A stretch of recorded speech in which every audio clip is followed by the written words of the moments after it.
This is what it looks like once you open the box. The struts are on the top and various wires and adapters throughout. I also went ahead and printed the installation instructions. So we've unpackaged the box, and these are the parts that come in it.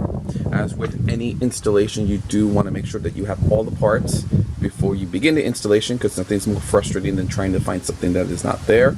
I also went out and bought off Amazon an auto trim removal kit, which will have a lot of the plastic parts or tools that you will need to remove the trim without scratching it. And again, you're going to compare all these parts with what the instruction manual says that you should have. Also, as part of the pre-installation, you want to review the instructions themselves and read it from beginning to end slowly, just to go over some of the stuff that it's saying. It's mentioning that the strut assembly contains a high pressure part, so just be careful with it. Obviously shut down the engine. They also mentioned that don't bench test this product until it is fully installed, and don't put the power plug into the ACO control box until it's fully installed. Last but not least, since you're going to be removing the struts, basically the tailgate's going to come down on you, so do have someone nearby or prop up a ladder or something to keep that trunk lid open, because you don't want that thing falling on your head and thus ending your installation process for the day. Step 1 is removing the panel from the back hatch. Now, I've already done some of the work here. You're going to notice that along the edges here have dashes. That's where the clips are going to be. You're going to see 2 plus signs there. Those are screws that are inside the inner handle, which has a cover that you have to remove. There's going to be 2 screws. I believe they're T20s, so you need to get a screwdriver with that bit to remove them. And as I mentioned, these are the dashes that there's the clips. There's also 2 clips in the middle, right about there. They're kind of hard to get into. You got to put your hand in and kind of like push down on it in order to get those clips released. And this is the top of the panel. This is where the brake light's going to be. I made 4 more markings about where the clips are going to be. It was a little bit hard to remove. You got to push down from the inside, and this is the inside of that hatch panel. This is what the hatch looks like without the panel covering it. And we're going to get back to that later on in the video. Step 2, loosen original gas spring clips by using a screwdriver and pull the gas springs out gently. I've already done one side. I have the ladder here so it could hold up the door for the duration of the installation. So here's the gas spring. My apologies, it's a little bit blurry, but what you're going to do is get the screwdriver, and there's a little notch here. You can put it in, kind of wiggle it, and you're going to see a clip come out. And once you get it out enough, you can go ahead and use your fingers and just rock it out, and then you have your clip here. Again, my apologies, it's a little out of focus and it's raining today. Now we're on the side view. The clip is already removed, so it's just a matter of kind of wedging this screwdriver, which I have with a sock. The sock is there to protect the metal, so keep in mind if you have old socks, they work great to protect metal or even plastic from getting scratched. So I'm gonna go ahead and put the screwdriver there and kind of like wedge it out slowly. Oh, there you go. On the body side of the struts, again, you're gonna go ahead and get your screwdriver and kind of wedge this clip out, and it's gonna take a few seconds here. And once you get that out, then the strut itself will come off. So you've completed step 2 of the process.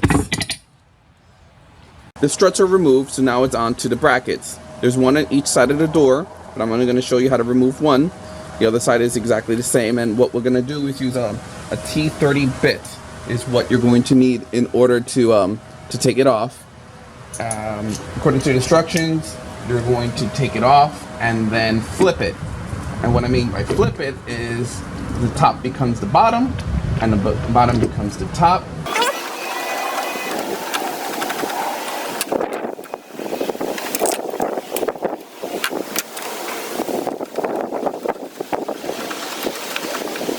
All done.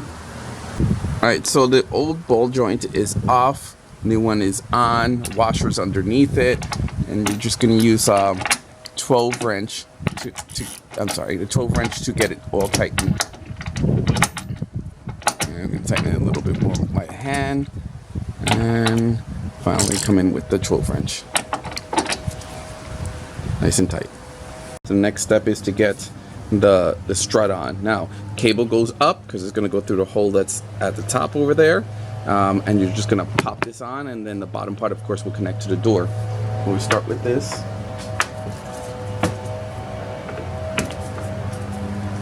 And it just fastens on, no problem.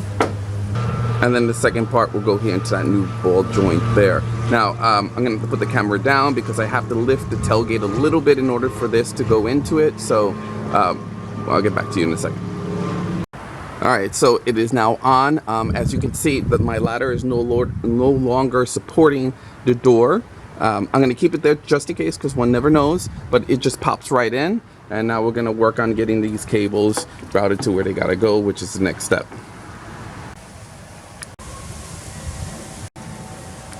Okay, so step 5 is to, or actually this is step 4. Route the cables in that directions of the red arrows that you see there.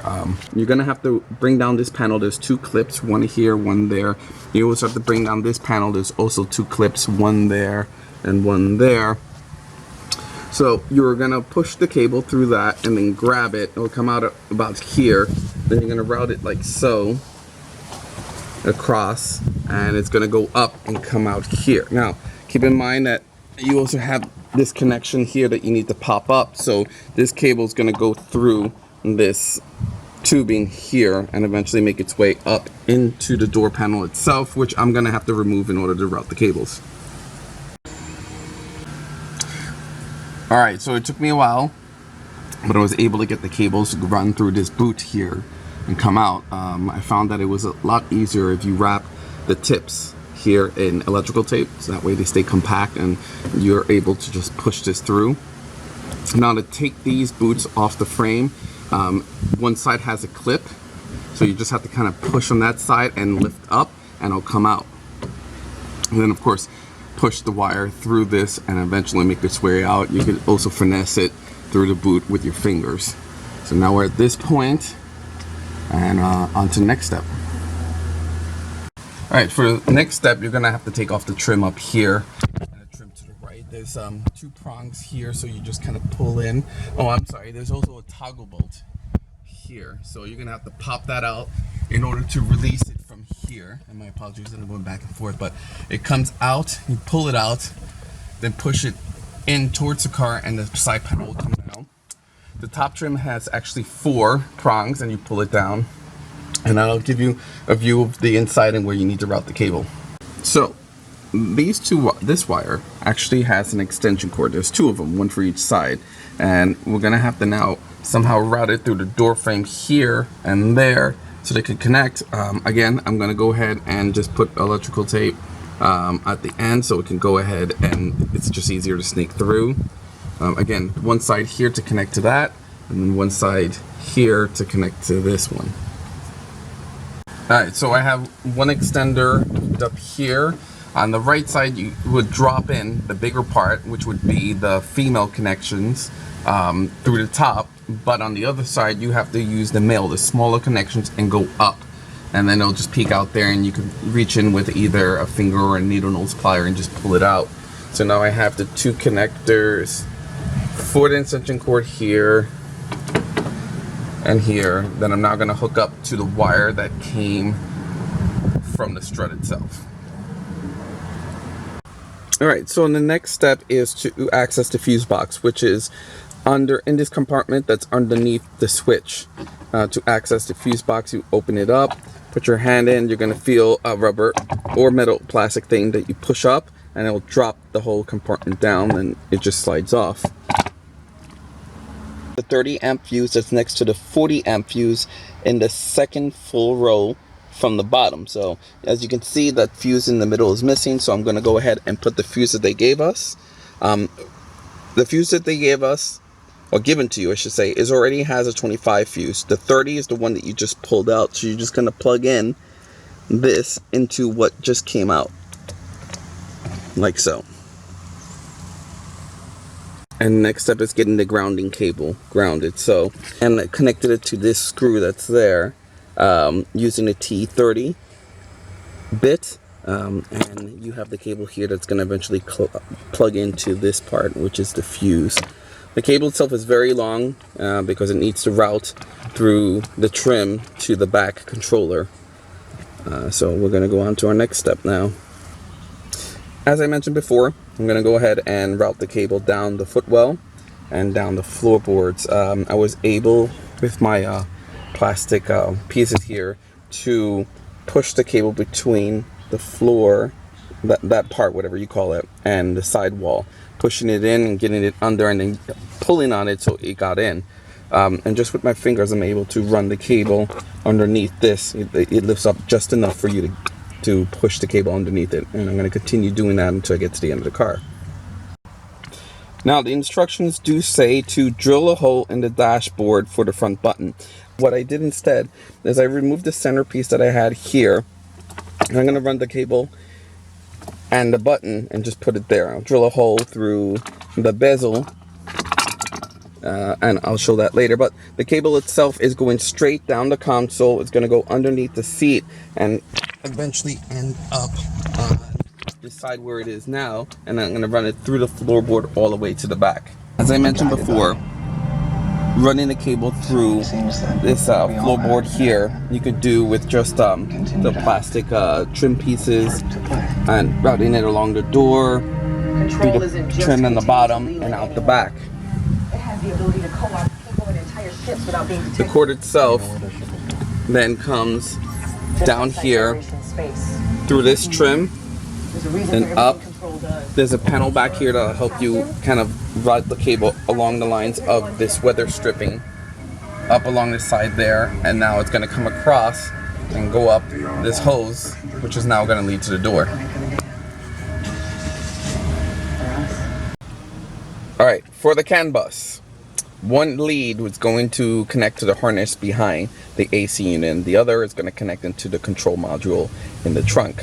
Now, I've already removed this, but let me just show you how. You're going to pull a little bit on this, so come out that way, and then use your plastic shims to go ahead and release the top.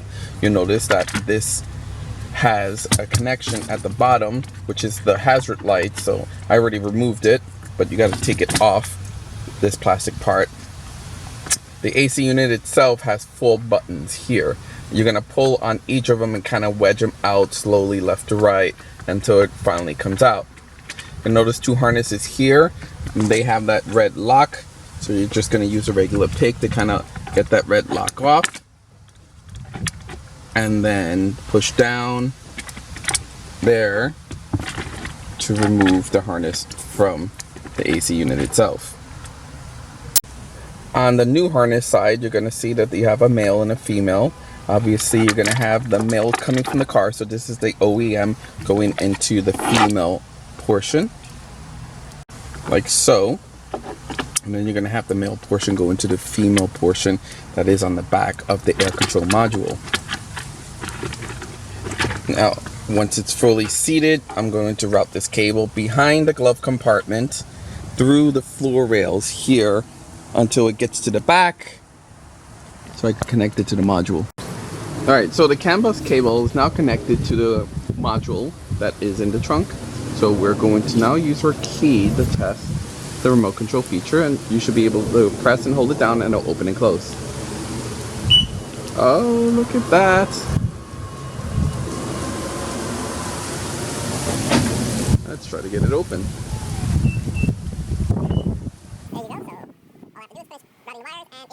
Alright, so all the wiring is pretty much done. A couple things here and there need to be cleaned up, nothing big. But I did get the button for the back door on. If you haven't noticed, there's already cutouts there that you could punch out. And I went ahead and installed this, and on the back I had like a washer to hold it in place, so it's all connected. Let's see what happens when I hit the button.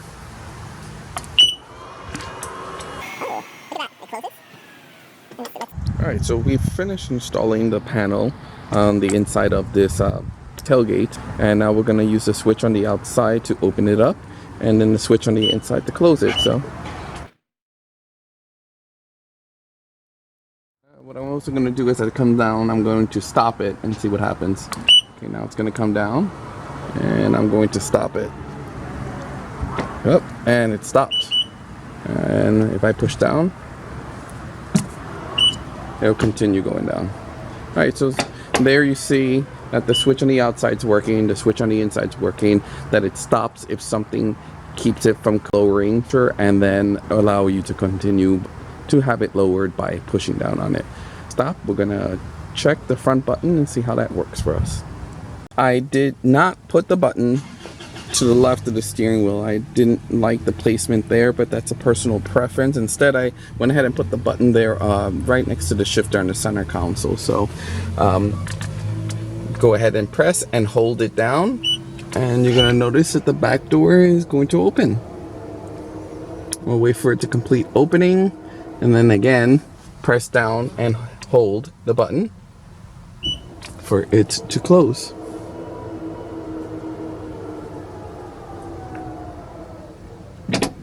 Alright, so now the installation is complete. Button inside the cabin works, the fob works, the switch on the outside of the rear door works, and the switch on the inside of the rear door works. I hope you've enjoyed this installation video, and good luck with your install.